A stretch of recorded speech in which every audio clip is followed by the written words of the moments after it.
بسم اللہ الرحمن الرحیم الحمد للہ رب العالمین الرحمن الرحیم مالک یوم الدین صدق اللہ العظیم۔ شروع کرتا ہوں اللہ رب العزت کے اس پیارے نام، اس پیارے بابرکت نام سے جس نے دونوں جہاں بنائے۔ میں گواہی دیتا ہوں کہ تمام تعریفیں اسی رب کے لیے ہیں جو دونوں جہاں کا پالنے والا ہے۔ میں اس بات کی گواہی دیتا ہوں کہ محمد مصطفیٰ صلی اللہ علیہ وسلم اللہ رب العزت کے بندے اور آخری رسول ہیں اور خاتم النبیین بھی ہیں۔ معزز سامعین کرام، آج کی ویڈیو خصوصاً آپ لوگوں کی ڈیمانڈ پر بننے والی ہے۔ ہمارے پاس اکثر لوگ آتے ہیں پرسنل کے اندر، واٹس ایپ پہ یا پھر ہمارے ملنے آتے ہیں ہم سے، اور ان کی ایک ہی بات ہوتی ہے کہ حضرت آپ ہمیں کوئی شارٹ سا وظیفہ بتا دیجئے جس پہ نہ زیادہ ٹائم لگے اور وہ قبول بھی جلدی ہو، جس سے ہماری زندگی منٹوں اور سیکنڈز میں بدل جائے۔ معزز سامعین کرام، اب آپ کے ذہن کے اندر آتا ہوگا کیا منٹوں اور سیکنڈ کے اندر زندگیاں بدلتی ہیں؟ جی ہاں، بدلتی نہیں بلکہ اپنی آنکھوں سے دیکھا ہے کہ ایسے لوگ جن کے پاس ایک وقت کا کھانا ہوتا تھا، دوسرے وقت کا کھانا نہیں ہوتا تھا، لیکن آج وہ اربوں روپے کے مالک بن گئے ہیں۔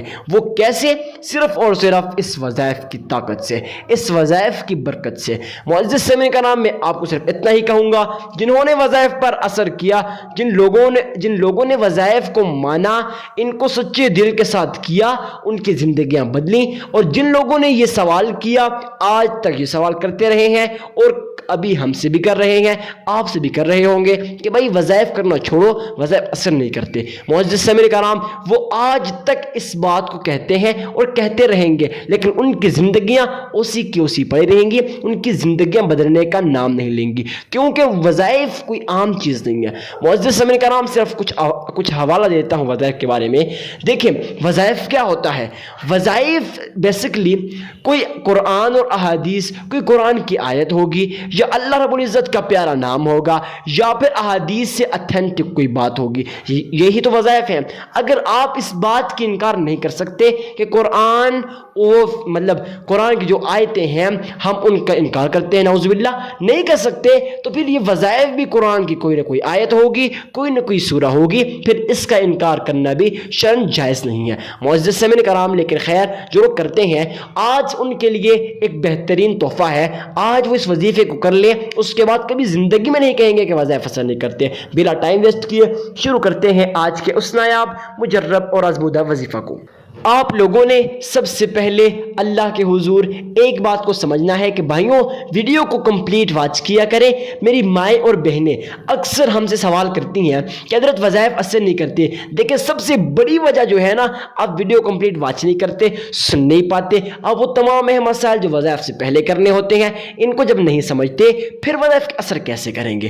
جب آپ پورا کام کرتے ہی نہیں ہیں، پھر کیسے وظائف اثر کریں گے؟ ابھی آپ کو اللہ رب العزت کے مانگنے کا سلیقہ نہیں آتا، طریقہ نہیں آتا، پھر کیسے آپ کہہ سکتے ہیں کہ میرا اللہ آپ کو عطا کرے؟ خیر معزز سامعین کرام، آج ہم آپ کو ان تمام اہم مسائل سے آگاہ کرتے ہیں جن کی وجہ سے اکثر لوگوں کی زندگیاں بدلی، کیسے وظائف نے اثر کیا۔ سب سے پہلا کام آپ لوگوں نے جو کرنا ہے وہ اللہ کے حضور اپنے ذہن کو صاف کرنا ہے۔ یہ جو میں نے آپ کو بات کی نا کہ بھائی وظائف اثر نہیں کرتے، اس چیز کو اپنی میموری سے ڈیلیٹ کر دینا ہے۔ جب آپ کا ذہن اس چیز سے پاک ہو جائے کہ وظائف اثر نہیں کرتے، تو پھر دیکھیے کہ آپ کے وظائف اثر کیسے کرتے ہیں۔ اب آپ لوگوں نے پہلا کام جو کرنا ہے یہ کرنا ہے کہ اپنے ذہن کو صاف کر لینا ہے۔ دوسرا کام جو آپ لوگوں نے کرنا ہے وہ اپنے مال میں سے اللہ کی رضا کی خاطر صدقہ دینا ہے۔ اب اکثر لوگ پوچھیں گے کہ حضرت صدقہ دینا تو ہے مگر کیوں دینا ہے، کتنا دینا ہے اور کس کو دینا ہے؟ پہلا سوال کہ آپ لوگوں نے صدقہ کیوں دینا ہے، اس کا مختصراً جواب یہ ہے کہ بھائی صدقہ آپ لوگوں نے اللہ کی رضا کی خاطر دینا ہے۔ اس وجہ سے دینا ہے کہ آپ دنیا کے اندر کسی غریب کی مدد کرو، عرش والا آپ کی مدد کرے گا۔ معزز سامعین کرام، یہ بالکل 100% ایکوریٹ بات ہے کہ جب انسان اپنے مال میں سے اللہ کی رضا کی خاطر خرچ کرتا ہے، میرا اللہ اسے دگنا تگنا عطا کرتا ہے، وہ بھی کیسے؟ غیب سے، اس کے وہم و گمان بھی نہیں ہوتا۔ اب معزز سامعین کرام، اب دوسرا سوال کہ صدقہ دینا کس کو ہے، سنیے غور کے ساتھ۔ آپ سب سے پہلے گھر کے اندر دیکھیں، محلے کے اندر دیکھیں، رشتہ داروں کے اندر دیکھیں, عزیز و اقارب کے اندر دیکھیں, محلے والوں کے اندر دیکھیں, کوئی غریب ہو, کوئی مسکین, کوئی عاجز, فقیر, لاچار, ایسا شخص آپ کو ملے جو حقیقتاً آپ کے صدقے کا محتاج ہوتا ہے. خیر ایک بات کہوں, غلط نہ ہوگا کہ بھائی آج کل تو ہر دوسرا آدمی فقیر بنا ہوا ہے, نہیں, ان کو نہیں دینا, ان کو دینا ہے جو حقیقتاً صدقے کے محتاج ہیں, جن کے پاس ایک وقت کا کھانا ہے, دوسرے وقت کا کھانا نہیں ہے. اب اس سے مراد وہ لوگ ہیں جو حقیقتاً یا پھر ان کا کوئی سرمایہ کار نہیں ہے, کمانے والا نہیں ہے, یا کچھ بھی ہو سکتا ہے, ایسے لوگوں کو آپ لوگوں نے صدقہ دینا ہے. خیر معزز سامعین کرام, صدقہ آپ لوگوں نے دینا کتنا ہے؟ تو جتنی آپ کی استطاعت ہو. اب صدقہ نہیں دیا, تیسرا کام یہ کرنا ہے, اللہ کے حضور آپ لوگوں نے درود ابراہیمی کو پڑھنا ہے.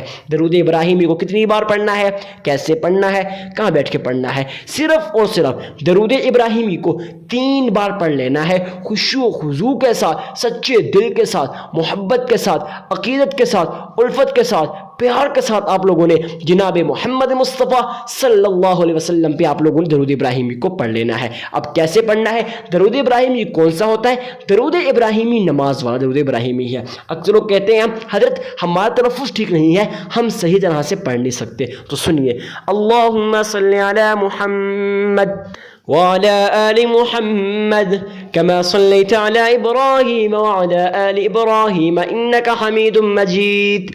اللهم بارك على محمد وعلى آل محمد كما باركت على إبراهيم وعلى آل إبراهيم إنك حميد مجيد.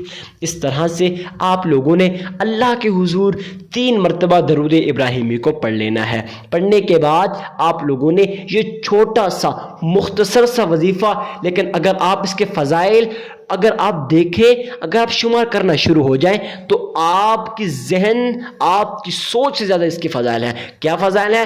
اگر کاروبار ترقی نہیں کر رہا اس کے لیے پڑھ سکتے ہیں. اگر آپ یہ چاہتے ہیں رزق میں فراوانی ہو پھر بھی کر سکتے ہیں. آپ کے اوپر لاکھوں روپے کا قرض ہے پھر بھی کر سکتے ہیں. مصیبتوں کے اندر اور جو مصیبتیں ہیں, پریشانیاں ہیں, ٹینشنیں ہیں, یہ آپ کے اوپر ایسے بوجھ ہے تو آپ لوگ اللہ کے حضور اس تسبیح کو پڑھ سکتے ہیں. کون سا وظیفہ ہے؟ آپ لوگوں نے 41 مرتبہ سورہ انشراح, الم نشرح لک صدرک, یہ آپ لوگوں نے ساری سورہ انشراح 41 مرتبہ پڑھ لینی ہے. اس کے بعد پھر 3 مرتبہ درود ابراہیمی کو پڑھ لینا ہے. عمل پھر سنیے, سب سے پہلے آپ لوگوں نے اپنے ذہن کو صاف کرنا ہے. دوسرے نمبر پر آپ لوگوں نے اللہ کے حضور صدقہ دینا ہے. تیسرے نمبر پر آپ لوگوں نے درود ابراہیمی کو پڑھنا ہے. پھر آپ لوگوں نے سورہ انشراح 41 مرتبہ پڑھ کے پھر 3 مرتبہ درود ابراہیمی کو پڑھ لینا ہے. آپ کا عمل مکمل ہو جائے گا. بس اس سے اور کوئی شارٹ وظیفہ نہیں ہے. جو لوگ یہ کہتے ہیں حضرت کچھ چھوٹا سا وظیفہ بتا دیجئے, یہی ان لوگوں کے لیے نایاب بہترین تحفہ ہے.